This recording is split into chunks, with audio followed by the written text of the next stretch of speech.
দেখি দেখি কি আনছে বলে মুন্নার ছোট ভাইয়ের দুই বউ তার হাত থেকে প্রবাস থেকে আনা ব্যাগটি নিয়ে দুজনে সোফায় বসে যায়। তার নিজের বউয়ের জন্য আনা গহনাগুলো তারা বের করে ভাগাভাগি করে সব নিয়ে নিচ্ছে। সে শুধু দেখছে দাঁড়িয়ে, কিছুই বলে না। মুখ দিয়ে বলতেও পারেনি এগুলো আমার বউয়ের, তোমাদের তো অনেক দিলাম, এগুলো নিও না। তাদের হাসিমাখা মুখের দিকে তাকিয়ে কিচ্ছু বলতে পারছে না। থাক, নিয়ে নি, আমার বউকে না হয় আবার এনে দিব। দীর্ঘ 12 বছর সৌদি আরব থেকে দেশে আসে মুন্না। টাকা কামাতে কামাতে নিজের দিকে নজর দেয়নি। বাড়ি, গহনা, জায়গা জমি সব করলো। ছোট ভাইয়ের বউরা যখন গহনা ভাগাভাগি করতে ব্যস্ত, মুন্না তখন মায়ের রুমের দিকে চলে গেল। দরজার সামনে দাঁড়িয়ে আছে মুন্না। এত বছরেও নিজের জন্য কিচ্ছু রাখেনি, সব পরিবার আর মা ভাইদের জন্য করেছে। সে রুমে ঢুকতে চাইতেই চলতি পা থেমে যায় রুমের ভেতর। রুমের ভিতর অবস্থিত মা আর ভাইয়ের কথা শুনে মুন্নার দুই ভাই বাবু সাইফুল মায়ের সঙ্গে তাকে নিয়ে কথা বলছে। টাকা পয়সা, জায়গা জমি ভাগাভাগি করছে তারা। সাইফুল বলল, আমাদের কিন্তু সমান ভাগ দিতে হবে মা, একটুও কম নেব না। বাবু বলল, আমিও কি নিব, আমাকেও সমান সমান দিতে হবে, আমাদের দুজনেরই সমান অধিকার। তখন মা বলল, তোরা চুপ কর তো, দুজন সমান সমানই পাবি, তোদের জন্যই তো এত কিছু করলাম। টাকা পয়সা, জমি, গহনা সব নিজের নামে করলাম, যেন তোরাই পাস।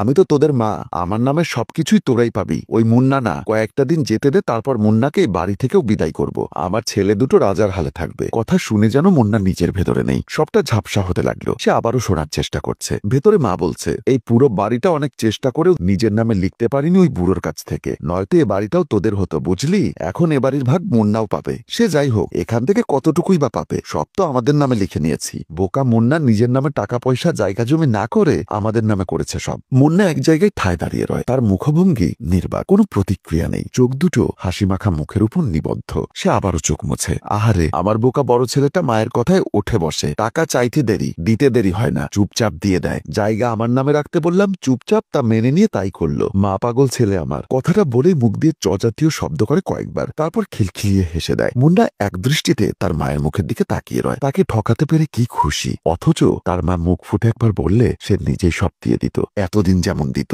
এত ছলচাতুরি করার কোনো প্রয়োজনও ছিল না। সে চোখ মুছে নিজের রুমে চলে আসে। রুমে এসে খাটে বসে বসে চিন্তা করছে। এমন সময় তার স্ত্রী ইভা এসে পাশে বসে। মুন্না ইভাকে দেখে বলল, তুমি আমাকে মাফ করে দিও, তোমার জন্য কিছুই আনতে পারলাম না। ইভা বলল, তুমি একটু শান্ত হও, তোমার টাকা পয়সা আমার লাগবে না, তুমি আমার পাশে আছো সেটাই অনেক বেশি। একটা মেয়ে চায় তার স্বামী সবসময় তার পাশে থাকুক, তাকে ভালোবাসুক। হ্যাঁ বুঝেছি, তুমি আমার জীবনের শ্রেষ্ঠ একটা উপহার, তোমাকে কখনো ভুলবো না। এখন যাও, ফ্রেশ হয়ে এসো, আমি তোমাকে খাবার দিচ্ছি। এমন সময় মুন্নার ছোট ভাইয়ের দুই বউ প্রিয়া ও রোশনি দরজার সামনে এসে দাঁড়ায়। ইভা, তোমার জন্য আনা গহনা আমার দু ভাইয়ের বউয়েরা নিয়ে গেছে, আমি নিষেধ করিনি, কারণ ওদের আমি ছোট বোনের মতো দেখি। হ্যাঁ, খুব ভালো করেছো, আমি বড়, গহনা দিয়ে আমি কি করব বলো তো? তোমার মতো বউ হয় না। তুমি কি জানো ইভা, মা আর ভাইয়ারা আমাকে এই বাড়ি থেকে বের করে দিতে পারে, তখন তুমি কি পারবে আমার সাথে রাস্তায় থাকতে? রাস্তায় কেন থাকতে হবে? আমাদের ভাঙা ঘরে থাকবে, বাবা আমাদের কখনো ফেলে দিবেন না। ইভা, আমি সবসময় মাকে সৎ মনে করিনি, ভাইদের পরখ করে দেখিনি কখনো, কিন্তু তারা সামান্য সম্পত্তির লোভে এভাবে ঠকালো আমাকে। আচ্ছা হয়েছে, কপালে যা আছে তাই হবে, তুমি এখন এসো, খাবে। বাইরে প্রিয়া ও রোশনির দুজনের এসব কথা শুনে তাদের ভেতরে বেশ অনুশোচনা কাজ করছে। তারা কানে মুখে কি কথা বলে চলে যায়। পরদিন ইভা রান্নাঘরে রান্না করার সময় প্রিয়া ও রোশনি দুজনে সেখানে যায়, আর ইভাকে সামনে ফিরিয়ে তারা গহনা পরিয়ে দেয়। ইভা বলল, কি করছো তোমরা বোন? প্রিয়া বলল, চুপচাপ থাকো। রোশনি বলল,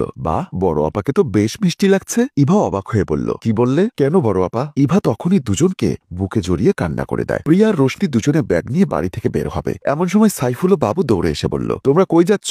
বাবু বলল, তুমি ব্যাগ নিয়ে কোথায় যাচ্ছ আমাকে না বলে? প্রিয়া কোনো কথা বলল না। রোশনি বলল, চলে যাচ্ছি এ বাড়ি থেকে, সাথে বড় ভাই ও ভাবিও যাচ্ছে। কই বড় আপা, হয়েছে তোমাদের? মুন্না ও ইভা ব্যাগ নিয়ে বের হয়ে তাদের পাশে আসে। মা এসে বলল, বৌমা, তোমরা আমাকে না বলে বাড়ি থেকে এক কদমও দিলে, আমি পরবর্তীতে এ বাড়িতে তোমাদের পা রাখতে দিব না। প্রিয়া বলল, আমরা আসলে তখন তো বলবেন। রোশনি বলল, আমরা যাচ্ছি আসার জন্য না। সাইফুল বলল, কিন্তু কেন চলে যাচ্ছ সেটা তো বলো। কেন জানো না বুঝি, যে বাড়িটা বড় ভাই এ পর্যায়ে এনেছে, তোমাদের আদর যত্নে বড় করেছে, নিজের সুখ নাচে তোমাদের জন্য সব করেছে।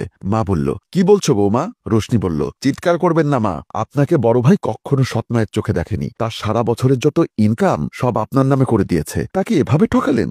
যে বাড়িতে এত অন্যায়, সে বাড়িতে আমরা থাকবো না। বড় ভাই আর ভাবিকে আমরা আমাদের কাছে রাখবো। বাবু বলল, রোশনি, বেশি বাড়াবাড়ি করছো কিন্তু। মুন্না বলল, তোমরা এসব কেন করছো বোন? তবে কি জানিস ভাই, তোরা চাইলে আমি নিজেকে উজাড় করে দিতাম, এভাবে পেছন থেকে ছুরি মেরে দিতে হতো না। তোমরা ছাড়া আমার কেই বা আছে, আমি চাই না তোমাদের সবার বোঝা হয়ে থাকতে, তাই চলে যাচ্ছে এ বাড়ি ছেড়ে। তখন সাইফুল বলল, যাবে যখন আমাকেও নিয়ে যাও ভাই। সাইফুল আর বাবু গিয়ে মুন্নাকে জড়িয়ে ধরে কাঁদতে থাকে আর বলে, আমাদের ক্ষমা করে দাও ভাই। মা তার ভুল বুঝতে পেরে হাত জোর করে বলল, বাবারে, আমারে তুই মাপ কইরাতে। মুন্না মাকে বুকে জড়িয়ে ধরে বলল, কি বলছো মা? তুমি আমার মা, মা হয়ে ক্ষমা চাইতে নেই। আমি তোমাদের সবার সবাইকে আপন ভাবি। মা বলল, তাহলে তুই কোথাও যাবি না, আমাদের সাথেই ঘরেই থাকবি। ইভা বলল, হ্যাঁ মা, সে যাবে না। তারপর একজন আরেকজনকে জড়িয়ে ধরে, আর সুন্দর পরিবার দেখে আমাদের গল্প এখানেই শেষ হয়।